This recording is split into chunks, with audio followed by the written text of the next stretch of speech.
Good morning everyone. I am Sarita, Assistant Professor in the Department of Electronics and Communication Engineering from Holy Grace Academy of Engineering, Mala.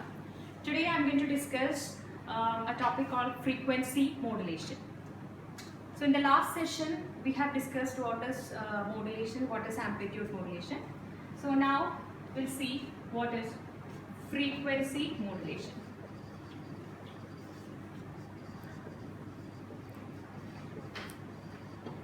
FM.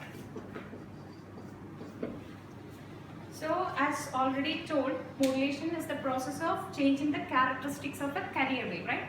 So here, since it is a frequency modulation, we are going to change the frequency of the carrier wave with respect to the message signal. So changing frequency of carrier wave with respect to the message signal. Okay, let's take a waveform or a mathematical representation of a waveform A sine omega ct plus theta. So here A is an amplitude, omega c is a frequency and theta is a phase. So this one is a frequency and this is phase. Okay, we can mark this entire term as phi. Yeah, so phi is omega ct plus theta. Since it is a frequency modulation, we are just going to change only the frequency and making this phase as a constant. So I am marking it as theta now. It is just to denote it is a constant. So when we varying the frequency, there will be a change in the angle phi. Okay, so let's take when t equal to 0, this phi, I am representing it as phi naught. Phi naught will be equal to, this term becomes 0, so 0 plus theta naught is theta naught. Okay, now I am changing taking another instant when t equal to t1, then phi 1 will be equal to omega c1 t1 plus theta naught. Same way when t equal to t2, then theta 2 will be equal to omega c2 t2 plus theta naught, etc. So from this equations, we came to know that at a particular instant, the total angle is only dependent on the variation of the frequency at that instant. Clear? So if you want to calculate the angle phi at a particular instant, you have to take the frequency only because this phase is constant. So in general we can write as phi can be written as integral 0 to t. I am taking a period from 0 to t omega I dt. Clear? So by taking the instantaneous change in the frequency, we can find the phi using this formula. So to find the total angle, you can take an instantaneous angular frequency and just integrate it from 0 to t. So omegas are angular frequency. So what is the formula for omega I? It is an angular frequency. So we can write it as 2 pi fi. So by multiplying 2 pi with the frequency, we can get the angular frequency. Clear? Now we get omega I equal to 2 pi fi. So now we need to find what is fi. That is instantaneous frequency of a modulated wave. Clear? So I have taken A sine omega ct plus theta as a wave which we got after modulation. Okay? EF. And then I just mark this term, the entire term as phi. So you can rewrite it as EFM is equal to A sine phi. Then I have found the formula for phi, which is nothing but integral 0 to t omega I dt.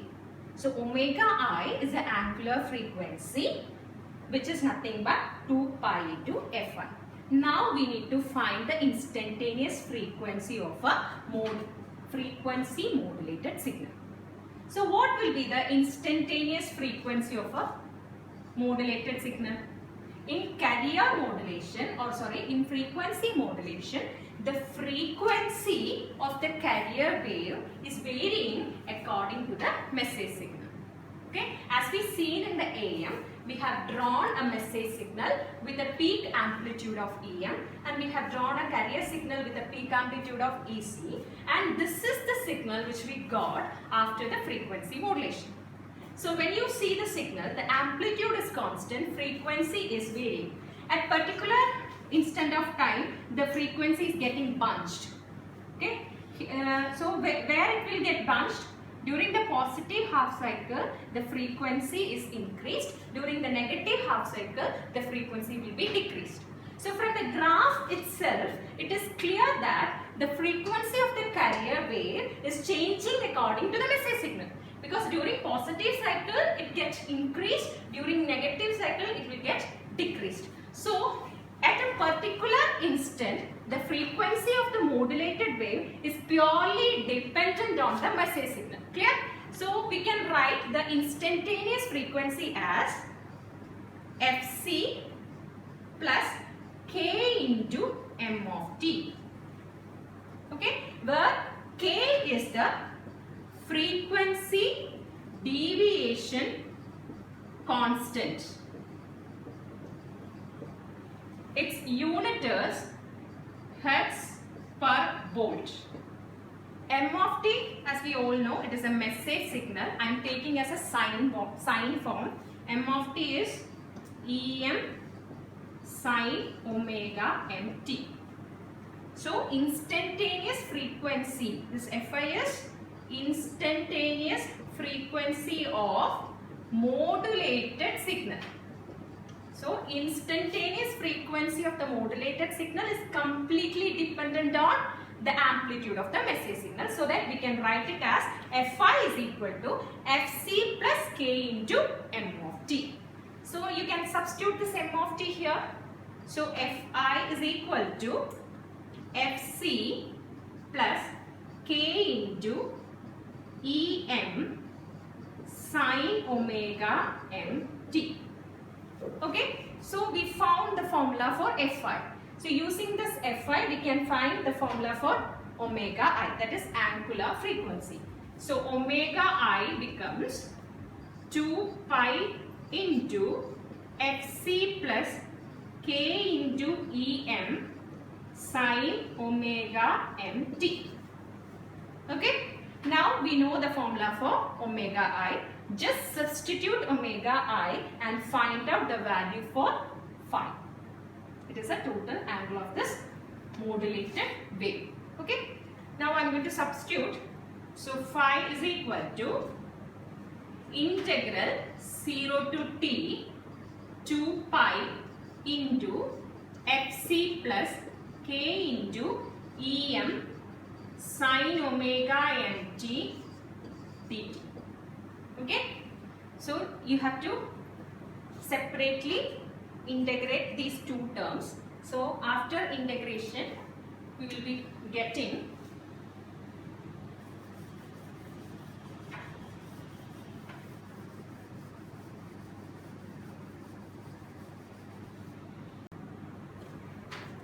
phi equal to 2 pi Fc into t plus the second term will be 2 pi K-Em. This 2 pi K-Em is a constant, so we don't need to integrate it.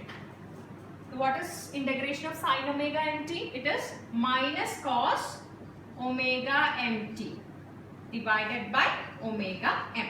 Okay. Now, in the second term, you have K into Em.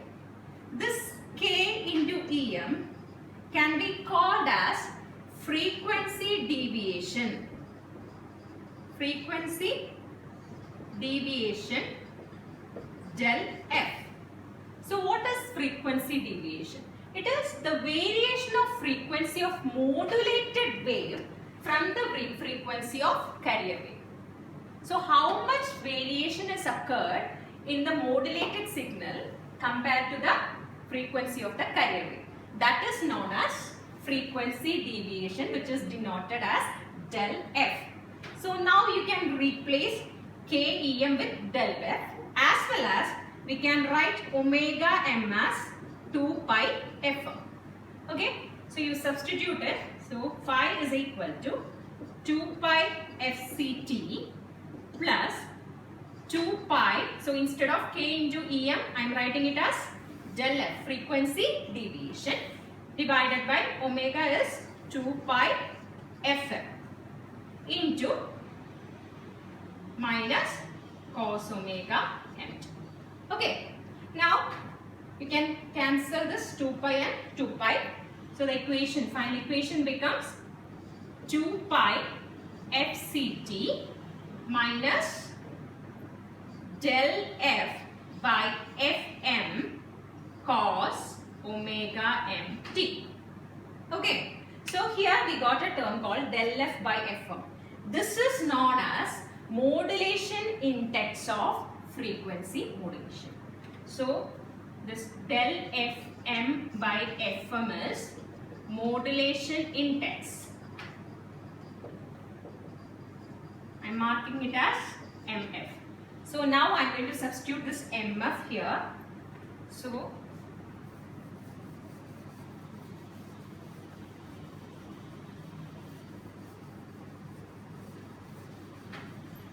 this phi becomes 2 pi fct minus, so instead of del f by fm, I am going to write mf, that is modulation index mf sin omega mt.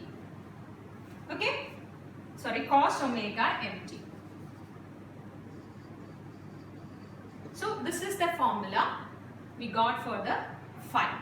Now you can substitute this phi in this equation, EFM. So what will be the equation? EFM is equal to A into sine of 2 pi fct minus mf cos omega mt. So this is a final formula for the modulated wave, that is frequency modulated wave. So instead of sine, you can take cosine wave also. So if you are taking cosine wave, only one difference is here instead of sine you will be getting a cos, and instead of cos you will be getting a sine. Okay, so either way you can derive this equation. So that's all about frequency modulation. Okay, so last session we have seen what is amplitude modulation. In this session we have seen what is frequency modulation. Now we are going to compare some parameters of amplitude and frequency modulation.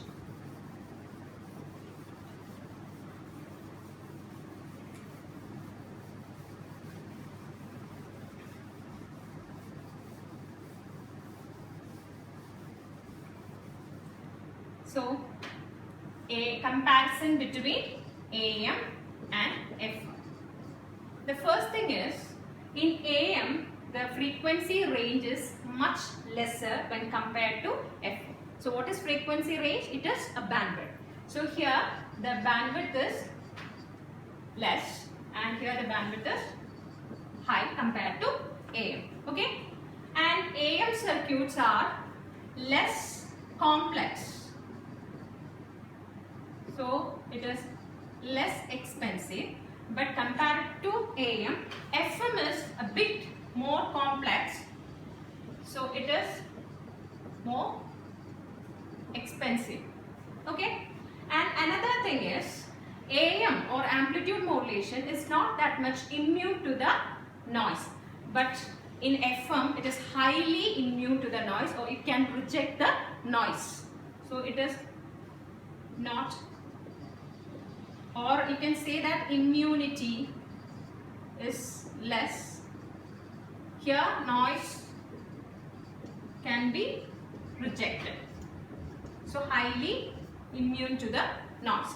And the last is, if the signal is coming in a different path simultaneously, there may be some phase changes occur in AM signal. That is, fading is possible in AM signal, but in FM that fading is negligibly small. So the last point is here, fading is high. That is, signals may arrive in or out of phase by different path. Here the fading is negligibly small.